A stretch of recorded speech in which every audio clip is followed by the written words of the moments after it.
Epipanyo Labrador. Epipanyo Labrador. Komentaristang walang inuurungan, walang kinatatakutan, nakikipaglaban para sa karapatan ng mga maralitang inaapi na mga taong mapang-abuso sa kanilang mga kapangyarihan. Epipanyo Labrador. Epipanyo Labrador. Ang boses ng taong bayan. Abangan araw-araw ang kanyang pakikipaglaban sa mga politikong korap na umaabuso sa kanilang mga kapangyarihan. Epipanyo Labrador. Epipanyo Labrador. Tagapagtanggol ng bayan.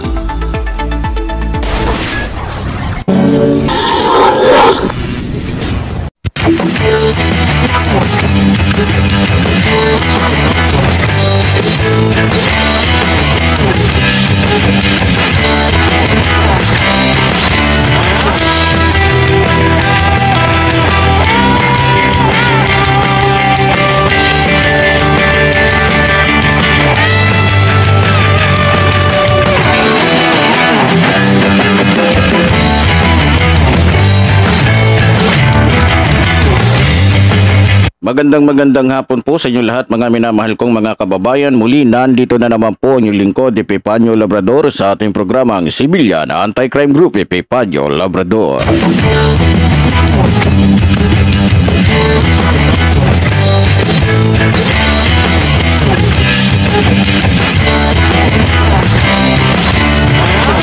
At syempre bago po tayo mag-umpisa mga minamahal kong mga kababayan, binabati muna po natin ang ating mga kapatid Luzon, Visayas, Mindanao na patuloy po na nakatutok dito sa ating programa, at maging sa ating mga kababayan sa abroad na patuloy po na nag-aabang dito sa ating programa. Maraming salamat po.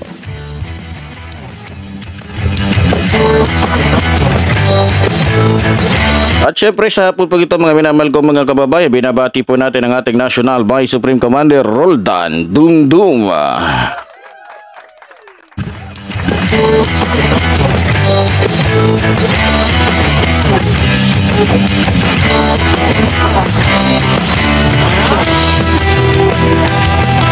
Okay, sa po ito mga minamahal ko mga kababayan, hindi na po natin patatagalin pa itong ating pag-uusapan ngayon, at ito po'y napakahalaga na dapat malaman po ng ating mga kababayan na kung saan ay akala nila ay normal lang ang nangyayari dito sa ating bansa. Pero hindi nila alam, may mga nangyayari na pala na talagang dapat tayo ay magbantay at dapat tayo ay maging mapagmatyag sa nangyayari dito sa ating bansa. Dahil tulad ng sinasabi ko, hindi lamang po ang mga politiko ang kurakot at gumagawa ng kalokohan. Maging ang mga simbahan po na inaakala natin na sila ay nagdadala ng katotohanan, pero sila pala nagdadala sa atin ng kahirapan. At hindi lahat ng reliyon ay gumagawa ng mabuti. Karamihan sa malalaking reliyon, siya pang nagwawalang hiya sa ating mga kababayan. Hindi po pagandahan ng simbahan ito. Kadalasan nga po ng mga simbahan, mga reliyon na naglalakihan yung simbahan, yung pa yung mga walang hiya at yung mga walang modong reliyon.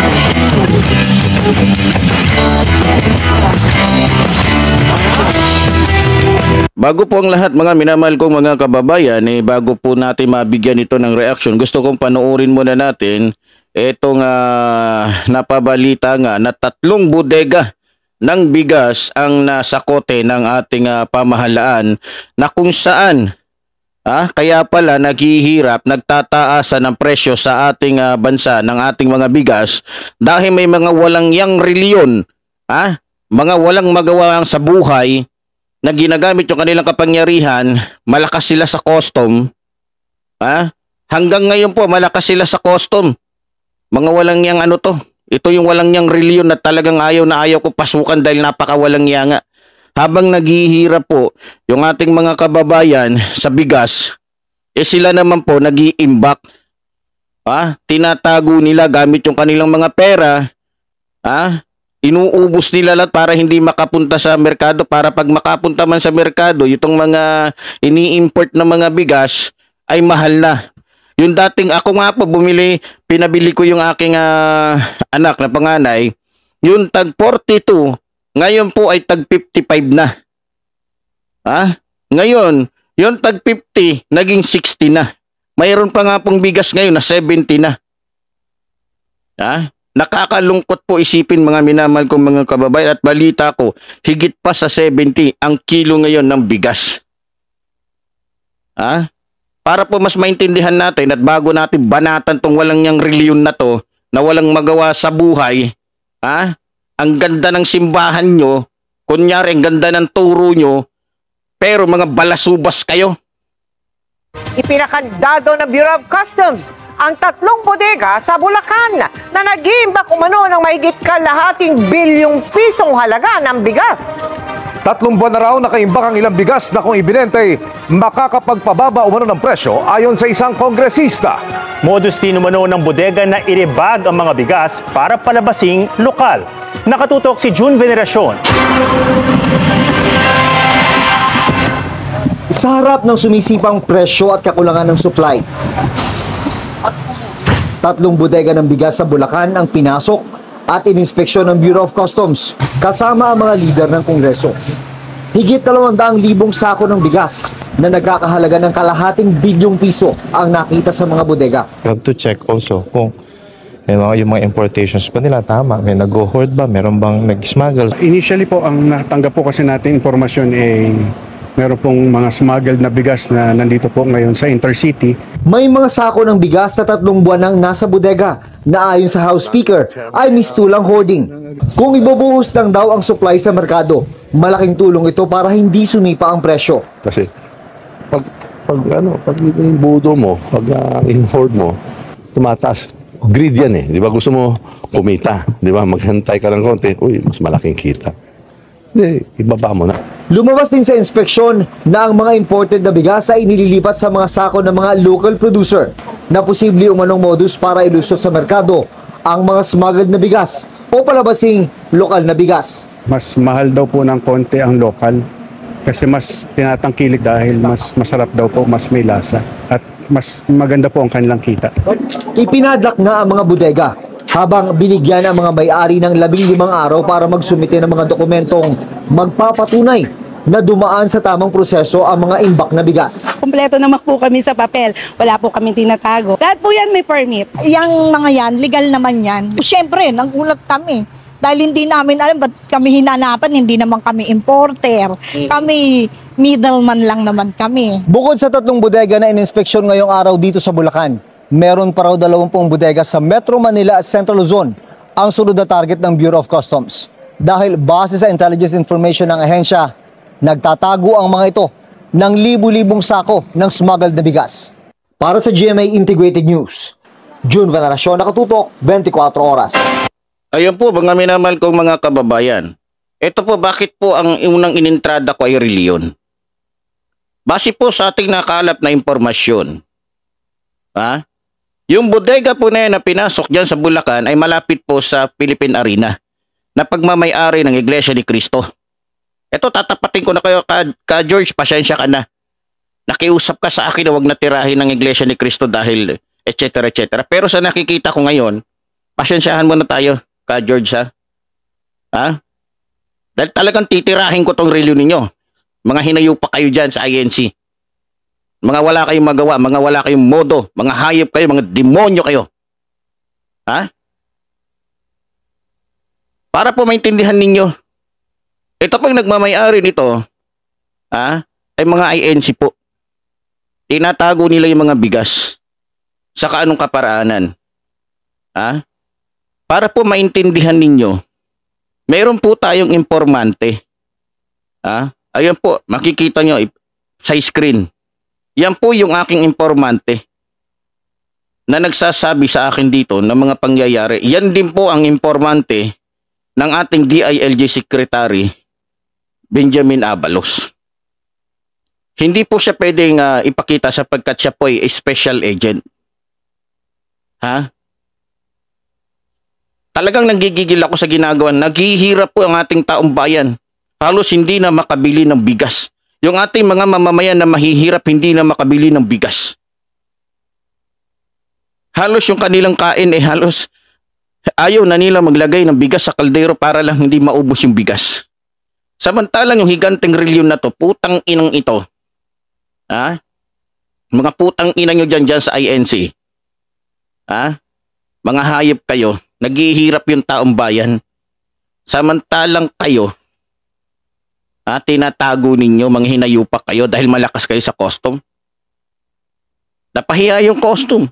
Marami sila, malakas sila sa custom, pero hindi lahat ay kaya nyong bilhin.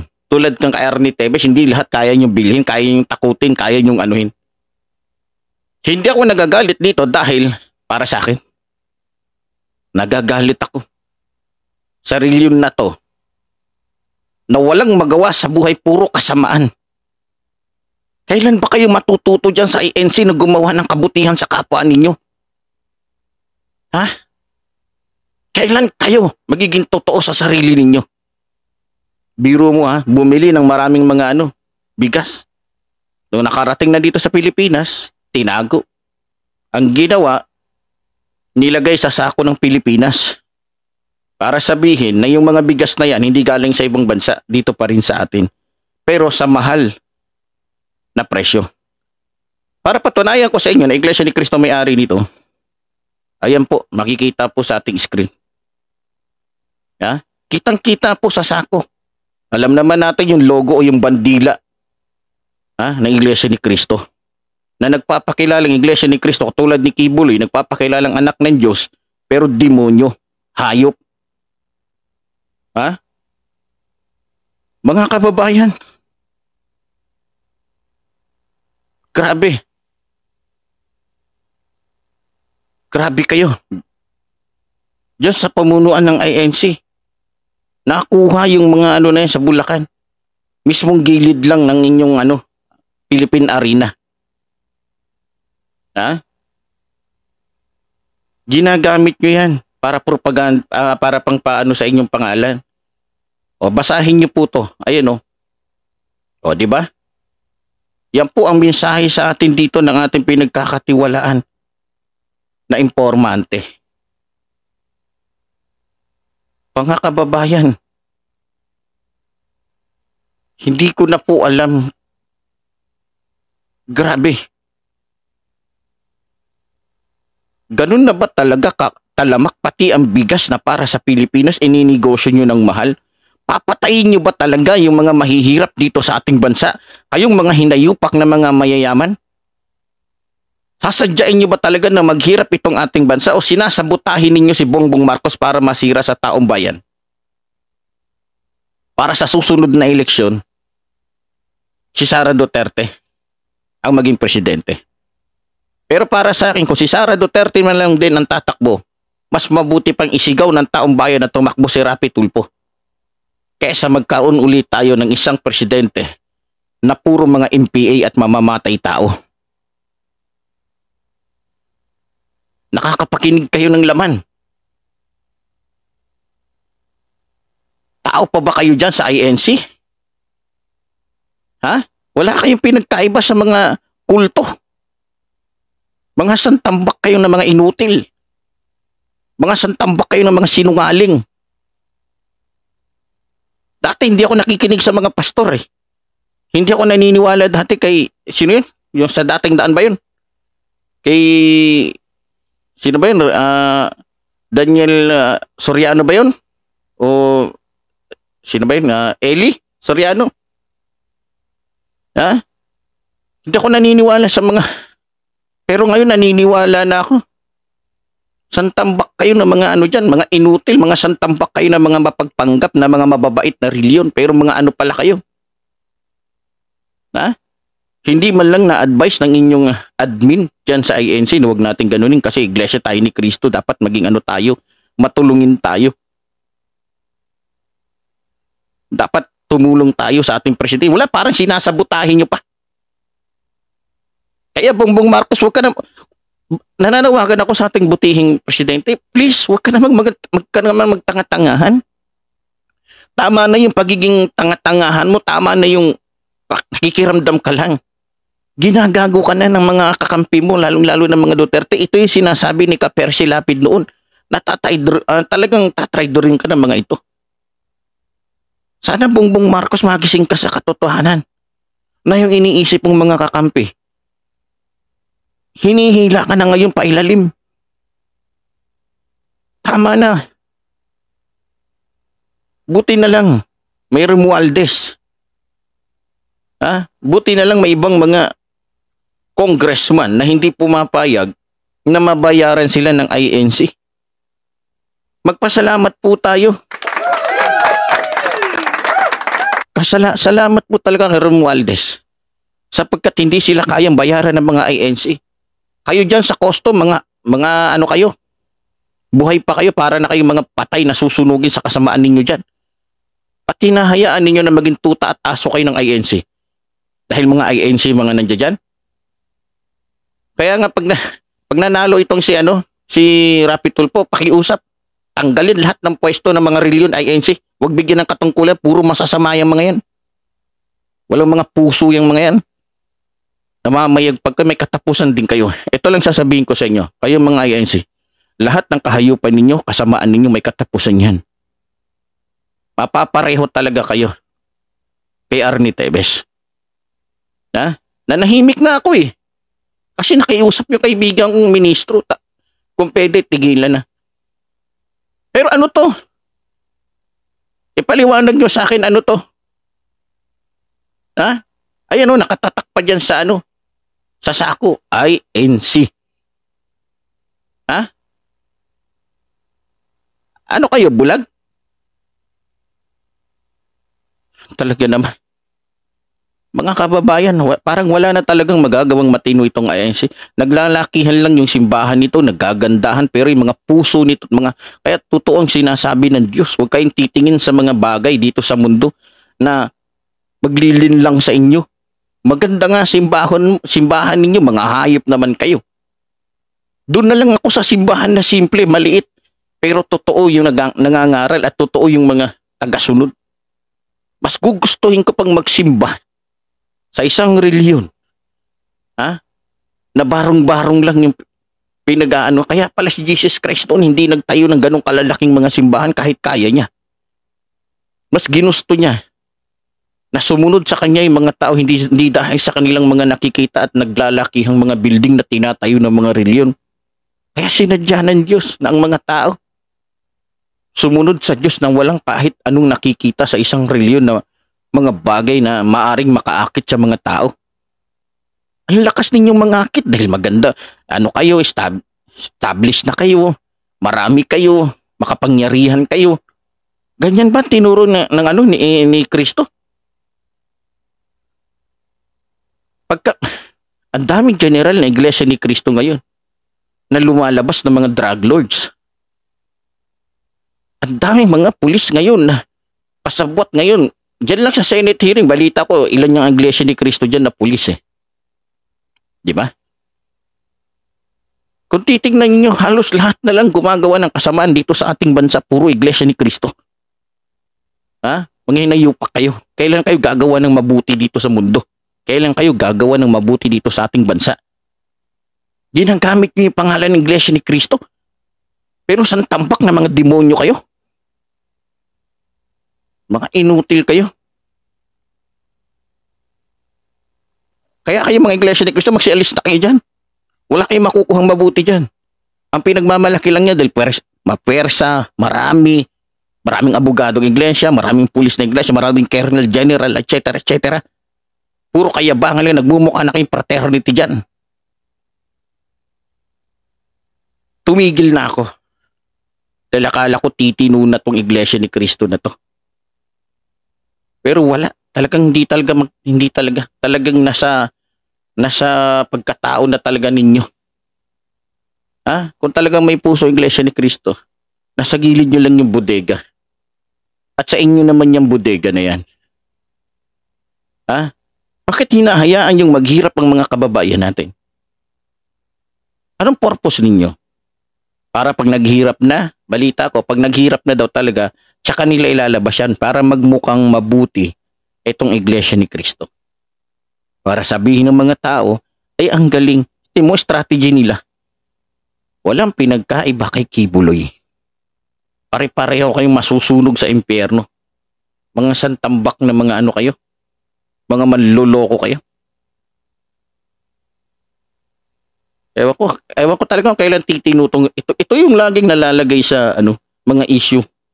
mga tao nila, colonel, general, etc. mga, di ba? So, tingnan mo, sikat na pasyo, Iglesia ni Cristo, tagapagtanggol ng mga demonyo. Di ba? Ano yan? Talaga. Tulad nga ng sinabi ng ating ginagalang na si Tatay Kulas, na pati reliyon ngayon ginagamit na rin ng dyablo para dayain, lokohin. Dati hindi ako naniniwala sa mga sinasabi ng mga Adventist eh. Hindi ako naniniwala sa sinasabi ng mga born again sa akin ang Iglesia ni Cristo, kulto. Pero ngayon naniniwala na ako. Dati yung tito kong pare, sabi kulto talaga yan. Hindi ako naniniwala. Kasi ang ganda ng simbahan eh. Pero ngayon ko lang napatunayan sa sarili ko na hindi pala ganda ng simbahan ang batayan para sabihin na ang isang reliyon ay nasa tama. Parang nakikita ko na yung reliyon na yan, ginagamit lang yung kanilang puwersa, ganda ng simbahan. Yan ang ginagamit ni Satanas para mang-akit ng mga tao at iligaw yung mga tao dito sa ating bansa. At hindi lang dito, katakot-takot ang gagawing panloloko ng Iglesia ni Cristo. Sa ibang bansa pa, pag nakapasok yan. Diba? Ginagamit nyo yung pangalang Iglesia kayo ni Cristo. Pero ang totoo, nasaan ang katunayan ninyo na Iglesia nga kayo ni Cristo? Buti pa yung, yung dating daan ba yan? Yung, akalimutan ko tuloy apelyido nito. Si Soriano. Tahimik sila. Wala silang mga issue, ako gugustuhin ko na lang na ganun yung sabihin na simple lang. Kasi naman laging nalalaman sa mga issue, sa mga hindi magagandang gawain. Kaya kayo dyan sa pumunuan ng INC, ibahagi nyo na yung mga bigas na yan. Maawa kayo sa taong bayan. Ito yung pagkakataon na mapapakita nyo na kaya nyo palang gumawa ng mabuti. Sana sa pagkakataong ito ipakita nyo na kayo dyan sa Iglesia ni Cristo ay marunong palang gumawa ng kabutihan para sa ating mga hindi yung pakitang tao. Huwag kayong pakitang tao. Mga leche kayo dyan. Magpakatotoo kayo. Talaga. Mga kababayan, pasyensya na ho kayo. Dahil ako'y nanggagalaiting. Akin pong ang daming mga kababayan ngayon. Kahapon lang may nakausap ako. Ayaw niya nang bumili. Mas gugustuhin na lang niya bumili ng kamote. Mas gugustuhin na lang niya bumili ng saging. Kaysa sa 1 kilong bigas. Na ang halaga dati ay hirap na nga sila sa presyong 40. Tapos ngayon bibili sila ng 55. Talaga naman. Lahat na lang kurakot. Lahat na lang mandarambong. Mayaman na, nagpapayaman pa. Ba yan? Sa tingin nyo, hindi yan iaano ng gobyerno kung mabuti yung ginawa nyo dyan sa Iglesia ni Cristo? Sabihin nyo sinisiraan ko kayo. Anong sako yan? Na nililipatan ninyo ng bigas para sabihin na dito yan sa Pilipinas galing. Mga santambak kayo ng mga manloloko. Di ba? Ang yayaman nyo tignan. Mukha kayo mga formal. Kung gaano ka formal, gaano kaganda yung simbahan nyo, naman kabulok yung mga pagkatao ninyo. Di na kayo nahiya sa sarili ninyo. Galing-galing ninyo mang-akit. Ang galing-galing nyo magsalita tungkol sa aral ng Diyos. Ito yung nakasulat sa Biblia, parang may nabasa ako eh. Ito yung mga ngaral na magagaling. Sabi nga, sundin nyo yung mga pinapangaral nila, pero huwag nyong gagayahin yung mga ginagawa nila. Ito pala yung nakasulat sa Biblia, na magagaling sila mangaral, tama. Pero sila mismo, bulok yung mga ginagawa nila. Hihintayin ko yung sagot ng Iglesia ni Cristo, bakit ganyan kayo? Wala akong pakialam. Alam ko marami kayo. Sabi nga ng mga reliyon nakakilala ko mahilig din kayo magpapatay. Diba? Wala kayong pinagkaiba kay Arnie Tevez. Handa na ako. Alam ko naman Diyan kayo magaling, Iglesia ni Cristo, magpapatay ng taong walang kalaban-laban. Diba? Kaya mga kababayan, pag may nangyari po sa inyong lingkod, Epipanyo Labrador, wala nang ibang sisisihin dyan. Wala nang ibang pwedeng gumawa para magpapatay. Kundi Iglesia ni Cristo lang. Ha? Tatlo lang yan. Ang pwedeng gumawa, ito pare-pareho ng dugo to, tsaka espiritu, pati kaluluwa. Na? Kundi si Digong nyo, si Arnie Tevez. Kundi si Arnie Tevez, ito, itong grupo na to. Naglalakihin lang yung simbahan ninyo sa pandaraya ninyo sa ay nako. Mga santambak kayo ng mga sinungaling at inutil. Sana, mga kababayan, matukoy pa po ng ating mga kababayan, ng ating gobyerno kung saan dyan yung mga bodega na nagtatago ng mga bigas, mga hinayo pa kayo, mga businessman kayo o businesswoman man kayo. Ha? Pinapahirapan nyo yung mga kapwa ninyo Pilipino. O baka naman mga inchik na naman tong mga walang yang ito na nagmamay-ari ng mga naglalakihang mga bodega dyan ng bigas. Pag ginaganyan nyo yung mga tao dito sa Pilipinas, magsilayas kayo dito sa bansa namin. Ha? Wala kayong karapatan dito para pahirapan kami. Ha? Sinasabutahin nyo si Bongbong Marcos. Hindi na kayo nahiya. Maganda ang layunin ni Bongbong Marcos. Ngayon, Bongbong Marcos, sana matauhan ka na. Na niluloko, sinasabutahe ka na ng kakampi mo. Ha? Sana isang araw mamulat ka sa katotohanan. Sana isang araw maalala mo yung sinasabi ko sa iyo. Para hindi ka magulat isang araw na masyado ka nang sira sa mga tao. May naglalabasan ng mga kanta sa iyo eh. Kanta tungkol dun sa bigas. Kanta tungkol sa mga pinapasa mo na mga ano. Di ba? Hanggat kaya kitang depensahan sa programang ito, hanggat kaya kitang ipaglaban sa programang ito, ipaglalabang kita. Pero pag gano'n na nagiging tolongges ka na, pinapaalalahanan ka na, pero hanggang ngayon tanga ka pa rin, eh sige, mag-isa ka, wag mo kaming idamay sa katangahan mo. Ha? Mo kaming idamay sa katangahan mo. Kung gusto mo na tinatarantado ka lang ng mga kakampi mo, dinitira ka pa ilalim, sige magpatira ka pa ilalim hanggang sa lumubog ka. Mga kababayan, pasensya na ho kayo. Ako'y ayaw ko lang talagang nakikita at naririnig na naghihirap ang aking mga kababayan dahil sa mga dambuhalang mga negosyanteng ito, mga dambuhalang mga na walang puso sa mga katulad nating mga mahihirap. Ayaw kong nakakakita na habang nagpapakasarap sa buhay itong mga negosyanteng ito sa kanilang buhay, tayo namang mga mahirap-hirap na nga lalo pang nagdurusa. Mga kababayan, balang araw mauunawaan niyo po kung bakit ako galit sa mga katulad dito. Kung bakit ako talagang nasusuklam sa mga katulad ng mga tao na nagpapakasasa na nga sa kayamanan, nagpapahirap pa sa mga katulad natin at sa ating mga kababayan. Kaya sana po mga minamahal kong mga kababayan, naway suportahan niyo po palagi itong ating programa.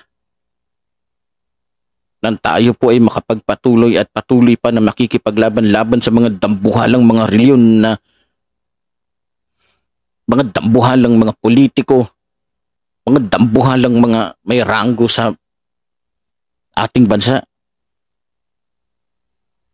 Wala na. Mga kababayan, sana po wag nyo pong i-skip yung mga ads para po kayo ay makatulong sa ating programa. Maraming salamat po. Muli sinasabi po ng inyong lingkod.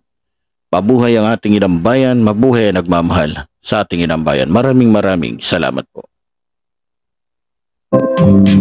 Para kanino ba ang batas na sinasabi nila?